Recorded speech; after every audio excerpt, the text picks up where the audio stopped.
한국의 본토와는 다른 풍경을 보여주고 있는 제주도는 한국 최초의 유네스코 세계자연유산으로 등재되었습니다. 현대에는 낭만의 장소로 각광받고 있지만 관광 명소로서의 역사는 고작 수십 년에 지나지 않습니다. 독자적인 문화를 이루고 있었던 삼터, 제주도의 공간 역사를 알아보겠습니다.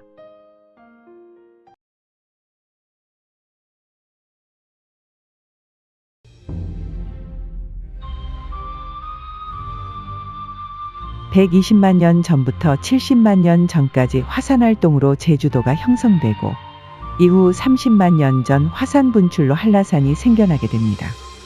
제주도와 한라산이 형성된 이후에도 한라산을 중심으로 발생된 소규모의 마그마 분출이 발생했고 그 결과 수많은 오름이 탄생했습니다. 신비로운 제주도의 경관은 제주도의 독특한 신화를 만들어냈습니다. 제주도를 만든 설문대알망은 한라산에 머리를 두고 누우면 한쪽 발은 성산 일출봉에 다른 쪽 발은 관탈섬에 걸쳐졌다고 합니다. 설문대알망은 치마폭에 흙을 담아서 제주도를 만들었습니다. 그리고 제주의 백성들에게 본인의 속옷을 만들어주면 육지까지 다리를 놓아주겠다고 약속했습니다. 그러나 제주 백성들은 명주실이 부족하게 되자 온전하지 못한 속옷을 만들게 됩니다. 결국 몸을 가릴 수 없게 된 설문대알망은 화가 나서 다리를 놓는 일을 그만두게 됩니다. 제주도의 풍부하지 못한 물자 때문에 육지와 연결되지 못하게 되며 가난해진 상황을 자초했던 엉장매코지 설화입니다. 제주 시내에 있는 삼성열은 양을라, 고을라, 부을라 3명이 한라산 북쪽 구멍에서 태어났다는 전설이 있습니다. 이들을 시작으로 탐나국으로 이어지게 되었습니다. 섬이라는 한계로 국가는 성장하기가 어려웠고 신라에 의해 점차 외교적 간섭이 이루어지기 시작했습니다. 탐나국은 고려 중기인 12세기까지 독립국가의 형태를 유지하게 됩니다. 이후에도 성주라는 직책으로 자치권을 유지했으나 탐나도는 제주도로 바뀌게 되고 성주가 자치권을 조선 조정에 반납하면서 제주도는 전라도에 속하게 되며 온전히 본토의 국가에 편입하게 됩니다. 다만 제주도의 고을들은 전라도 관찰사의 관할이 아닌 제주목사의 관할구역이었으므로 독자적인 문화가 유지되면서 본토의 문화가 융합되는 상황이 계속되었습니다.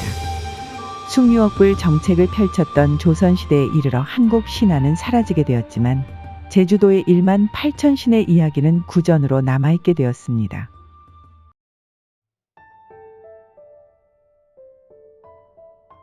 조선 조정은 제주도의 직접 통치권을 이양받았지만 세종대왕 시기에 이르러 정착되기 시작했습니다. 제주도는 제주목, 대정연, 정연의 세 고을로 구분되었습니다. 그리고 1754년 이 고을에 48개의 도라르방이 세워지게 됩니다. 제주목은 과거 탐나국의 도성 남쪽에 자리 잡았습니다.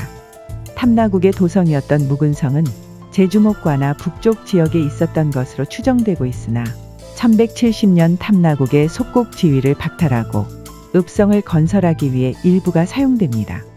그러나 탐나국을 이어온 성주가 엄연히 있었으므로 탐나 성주의 거처인 묵은성과 고려의 행정공간인 탐나읍성이 공존하고 있는 형태였을 것으로 추정됩니다. 1170년 고려 조정이 건설했던 탐나읍성은 산지천 서쪽까지의 범위였습니다. 1295년 바다를 건너야 갈 수 있는 고을이라는 의미인 제주로 변경되면서 탐나읍성은 제주읍성으로 이어지게 됩니다.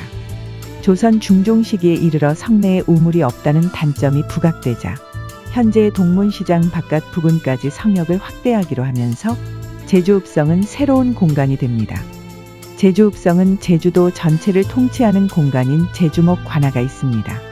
제주도를 방어하는 사령부가 있던 공간이었기에 별도의 공간이 마련된 것도 확인할 수 있습니다. 제주읍성은 3개의 문이 있었습니다. 동문, 서문, 남문에 각각 8개가 있었던 도라르방은 원래 이 위치에서 도시를 보호하고 있었습니다. 그러나 도시가 성장하고 가로망이 확장하면서 한 개는 실종되고 나머지 도라르방은 뿔뿔이 흩어지게 되었습니다.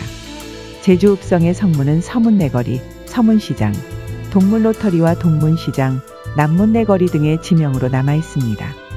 제주읍성은 광해군이 인조반정으로 인해 유배된 공간이며 기근이 들었을 때 쌀을 기부했던 거상 김만덕이 활동했던 공간이기도 합니다. 당시 객주가 있던 공간이 재현되어 있습니다. 현재 국립제주박물관 근처인 고우니모르 언덕에 김만덕의 묘가 있었습니다. 도로가 확장되면서 김만덕의 묘는 살아오름 일대로 옮겨지게 됩니다. 제주읍성은 제주의 전통의 중심지였지만 관광과는 거리가 먼 공간이 되었습니다. 그러나 칠성로를 비롯한 여러 전통 가로망은 이곳이 제주도라는 자아를 나타내주고 있었습니다. 과거의 흔적이 조명되기 시작하면서 이야기를 품은 공간들이 서서히 드러나고 있습니다. 대정읍성은 대정현이 설치된 2년 뒤인 1418년 건설됩니다. 성문은 4개로 구성되어 있었습니다. 성문 부근을 제외하고 비교적 형태가 잘 남아 있습니다. 현재 대정읍 사무소는 모슬포항에 있으나 대정읍성은 방어를 위해 내륙으로 들어간 위치에 있습니다. 현재에도 서문과 동문을 이어주는 가로망이 남아있고 남문에서 진입하는 공간의 관하가 북쪽의 객사가 위치해 있을 것으로 추정됩니다. 대정읍성의 총 12개의 도라르방은 아직도 동문, 서문, 남문에 각각 4개가 자리를 지키고 있습니다. 이곳은 추사 김정희의 유배지로 유명한 공간입니다. 송계순 집터에서 유배를 시작한 김정희는 몇 년 후 강도순의 집으로 옮겨가게 됩니다. 이곳에서 유명한 세안도를 그리게 됩니다. 정읍성은 성읍 민속마을이라는 이름으로 유명한 공간입니다. 왜구들의 침입이 잦아들자 1423년 성산의 해안에 위치했던 읍성을 현재 공간으로 옮겨오게 되면서 건설되었습니다. 고을을 통치했던 관아와 객사 등이 잘 남아있고 옛 도시의 원형이 잘 남아있습니다. 동문, 서문, 남문의 각각 4개의 도라르방은 자기 위치에서 아직도 마을을 수호하고 있습니다.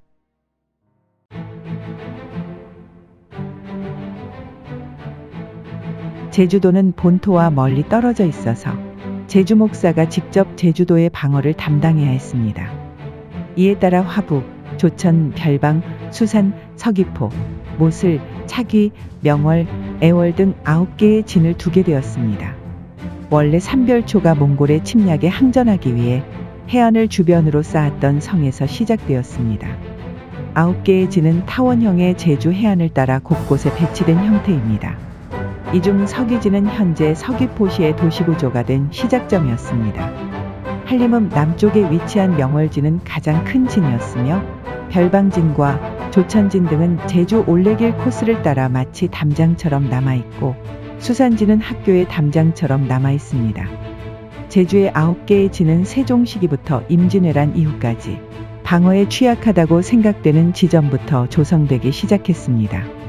9개의 진은 근대 이전까지 제주도의 삼읍성을 지켜주는 최후의 방어선이 되었습니다. 그리고 척박한 환경에서 삶을 지켜나가야 했던 흔적이기도 했습니다.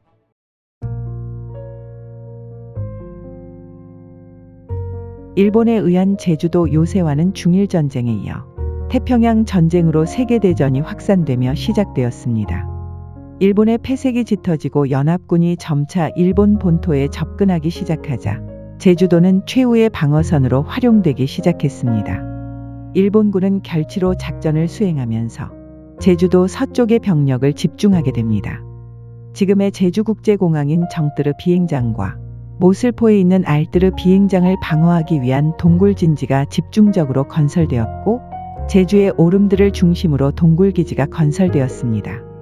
제주도 전역의 대규모 군사시설과 요새를 구축하기 위해 제주도의 주민들이 강제로 동원되었고 전후 제주도는 일본군의 최후 보루라는 상징이 되어버렸습니다. 이러한 상징 속에서 일본군의 몸을 담았던 친일파들은 미군 정과의 관계를 저울질하기 시작했습니다. 일본군의 최후기지였던 역사는 4.3 사건으로 이어졌습니다. 현대사 최악의 사건으로 주요 관광지를 포함한 제주도 전역에서 학살이 이루어졌습니다. 넓지 않은 공간이었던 탐나의 입장에서 육지는 외부 세력의 압력이었습니다. 속국이 되고 고려의 일부가 되면서 제한된 교역이 이루어졌습니다. 조선시대에는 주민들이 제주도 바깥으로 나가지 못하는 규제가 있었습니다. 거대한 세계사의 소용돌이에서 제주민들은 큰 희생을 당했습니다. 제주도의 관광산업은 비교적 최근인 1990년대부터 본격적으로 이루어졌습니다. 코로나19를 맞이하며 관광산업의 절정을 맞이하기도 했습니다. 본토에는 없는 독특함이라는 이유로 무분별하게 개발되는 상황을 초래했습니다. 정작 제주도민을 위한 환경은 사라지게 되었고 본토와 다를 바 없는 소비의 공간들이 관광지가 되었습니다. 관광지임에도 불구하고 제주다운 공간은 외면을 받게 되었습니다. 우리 스스로에 의해 제주의 자연과 문화를 파괴된 이후 제주도는 관광지로서 서서히 외면당하고 있었습니다. 제주도를 망가뜨린 것은 다름 아닌 우리 사회였습니다. 역사 속에서 제주도를 억압했고 현대에는 자본이라는 이름으로 환경을 망가뜨렸습니다. 이익은 외부 자본이 맞이했고 제주도민은 또다시 상처뿐인 제주도를 맞이했습니다. 제주도를 쉬게 하고 본연의 모습을 되찾게 하는 일. 제주도를 한국의 부속 도서로서 역사의 소용돌이에 내모는 것이 아니라 독특한 주인공으로 만들어 주어야 하는 일이며 제주도의 미래를 위한 일입니다.